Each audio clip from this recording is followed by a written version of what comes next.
ایک شخص ہے جس کو کتابت میں مہارت حاصل کرنی ہے، رائٹنگ میں، لکھنے میں مہارت اس کو حاصل کرنی ہے، مہارت چاہتا ہے کہ یہ اس کی صفت نفسی اور اس کی عادت بن جائے، تو اس کا طریقہ کار یہ ہے کہ وہ شروع میں اپنے ہاتھ سے پریکٹس کرے، مشق کرے، لکھتا رہے اور ایک مدت تک کسی ماہر کاتب رائٹر کی نقل کرتا رہے۔ جب وہ مشق شروع کرے گا تو شروع میں اسے پریشانی کا سامنا ہوگا، لیکن آہستہ آہستہ جب وہ پابندی سے پریکٹس کرتا رہے گا تو یہ اس کے نفس میں راسخ ہو جائے گی، یہاں تک کہ وہ اچھی کتابت کا عادی بن جائے گا۔ حالانکہ شروع میں اس کو پریشانی کا سامنا تھا۔ اچھا کاتب وہی شخص بن سکتا ہے جو اچھی کتابت کی کوشش کرتا رہے، اگرچہ شروع میں اسے پریشانی کا سامنا ہو، لیکن بعد میں اس کے دل تک اس کا اثر پہنچ جاتا ہے، پھر دل سے اعضاء تک اس کا اثر منتقل ہوتا ہے، یہاں تک کہ وہ طبعاً ایک اچھا رائٹر بن جاتا ہے۔ اس طرح جو شخص حافظ بننا چاہتا ہے تو ابتدا کے اندر اس کو قرآن یاد کرنے میں بڑی تکلیف ہوتی ہے، کبھی بھاگ جانے کو دل چاہتا ہے، چھوڑ دینے کو دل چاہتا ہے، شیطان بھی ورگلاتا ہے، کبھی مار بھی پڑتی ہے، مشکل بھی ہوتی ہے، لیکن جب آہستہ آہستہ یہ بندہ 15 پارے تک پہنچ جاتا ہے پھر یہ چیز اس کی عادت میں شامل ہو جاتی ہے۔ پھر دیکھا جاتا ہے کہ 15 پارے تک حافظ جو ہے قرآن کو کھینچتا ہے اور 15 پارے کے بعد قرآن اس کو کھینچتا ہے،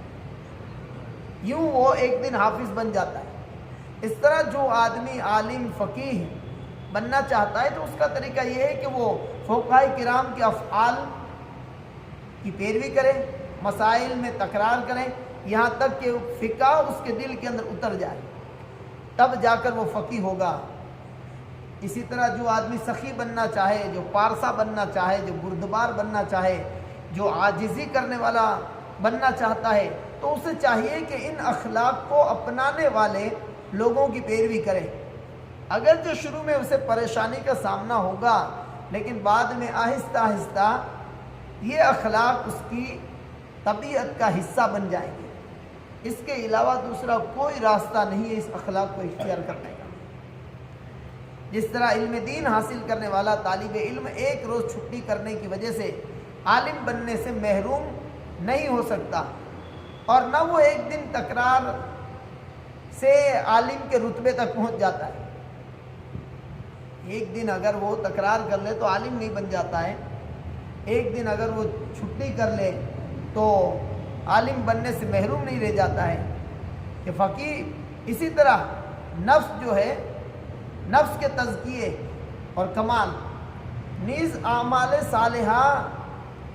سے اسے مزین کرنے والا ایک دن عبادت سے یہ مقصد حاصل نہیں کر سکتا۔ ایک دن کی عبادت سے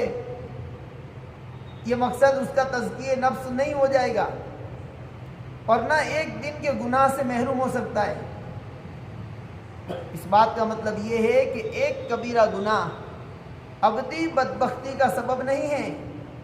کہ اس کی وجہ سے مجاہدہ اور نفس کشی کو چھوڑ دیا جائے۔ البتہ ایسا ہوتا ہے کہ ایک دن کی چھٹی مزید چھٹیوں کی طرف لے جاتی ہے، پھر آہستہ آہستہ نفس سستی کی طرف مائل ہو جاتا ہے اور مقصد کے حصول کو بالکل ترک کر دیتا ہے، جس کی وجہ سے وہ فضیلت سے محروم رہ جاتا ہے۔ اس طرح صغیرہ گناہوں کا معاملہ بھی ایسا ہے، چھوٹے چھوٹے گناہ جس کو آدمی سمجھتا ہے کہ چھوٹے گناہ ہیں، ان میں سے بعض گناہ بعض دوسرے گناہوں کی طرف لے جاتے ہیں، یہاں تک کہ اصل سعادت جو ہے وہ فوت ہو جاتی ہے، پھر بسا اوقات موت کے وقت ایمان سے بھی محرومی ہو جاتی ہے۔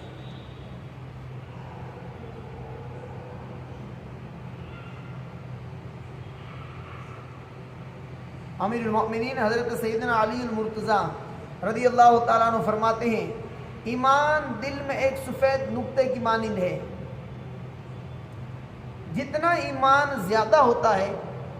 اس قدر اس سفید نقطے کی سفیدی میں اضافہ ہوتا ہے، بڑھتا ہے۔ یہاں تک کہ آہستہ آہستہ اس کا پورا دل سفید یعنی نورانی ہو جاتا ہے، جبکہ نفاق ایک سیاہ نقطے کی طرح ہے، جس قدر بڑھتا رہتا ہے اسی قدر سیاہ نقطہ بھی بڑھتا رہتا ہے، یہاں تک کہ گناہوں میں مبتلا رہنے کی وجہ سے پھر پورا دل سیاہ ہو جاتا ہے۔ ابھی کہتے ہیں کہ اس کا دل کالا پڑ گیا ہے، اس کو کوئی بات سمجھ میں نہیں آئے گی، اس کا دل سیاہ ہو گیا، اس کا مطلب یہی ہے۔ آپ جان چکے کہ اخلاق حسنہ کبھی طبعی اور فطری طور پر ہوتے ہیں، کبھی عادت ڈالنے سے حاصل ہوتے ہیں، کبھی نیک لوگوں کو دیکھنے اور ان کی صحبت اور سنگت اختیار کرنے سے حاصل ہوتے ہیں۔ پتہ یہ چلا کہ اگر طبعی فطری طور پر ہمارے اندر اچھے اخلاق نہ ہو تو ہمیں اچھے اخلاق کی عادت ڈالنی چاہیے اور نیک لوگوں کی سنگت اور صحبت کے اندر رہنا چاہیے، اس لیے کہ اچھوں کی صحبت بروں کو بھی اچھا بنا دیتی ہے اور بروں کی سنگت اچھوں کو بھی برا کر دیتی ہے۔ نیک لوگوں سے مراد کون ہے؟ نیک لوگوں سے مراد اپنے علم پر عمل کرنے والے علماء ہیں۔ ایک طبیعت دوسری طبیعت سے خیر و شر دونوں حاصل کرتی ہے، تو جس شخص کے اندر تین جہات جمع ہو جائیں، یعنی وہ طبعاً، عادتاً اور سیکھ کر فضیلت کو پہنچا ہو، طبعی طور پر بھی اس کے اندر فطری طور پر ہو اخلاق اچھے، پھر اچھے طبعاً بھی، عادتاً بھی وہ اچھے اخلاق والا ہو، اس کے بعد وہ سیکھتا بھی ہو، اچھے اخلاق کی تعلیم بھی لیتا ہو، تو یہ شخص انتہائی درجے کی فضیلت کا حامل ہے۔ اور جو شخص طبعی طور پر بد خصلت ہو، پھر اسے اچھی صحبت مل جائے، وہ سیکھے اور برائی کے اسباب بھی اسے آسانی سے میسر آ جائیں، یہاں تک کہ وہ اس کا عادی بن جائے، تو اللہ عز و جل سے بہت دور ہو جاتا ہے۔ اور جس میں ان تین جہات کا اختلاف ہے تو وہ دو مرتبوں کے درمیان ہے، ہر ایک کا قرب اور بعد اس کی صفت اور حالت کے اعتبار سے ہے۔ اللہ پاک ارشاد فرماتا ہے، فَمَن يَعْمَلْ مِثْقَالَ ذَرَّةٍ خَيْرًا يَرَهُ وَمَن يَعْمَلْ مِثْقَالَ ذَرَّةٍ شَرًّا يَرَهُ۔ جو ایک ذرہ بر بھلائی کرے اسے دیکھے گا اور جو ایک ذرہ برابر برائی کرے اسے دیکھے گا۔ ایک مقام پر فرمایا، وَمَا ظَلَمَهُمُ اللَّهُ وَلَٰكِنْ أَنفُسَهُمْ يَظْلِمُونَ، اور اللہ نے ان پر ظلم نہیں کیا، ہاں وہ خود اپنی جان پر ظلم کرتے ہیں۔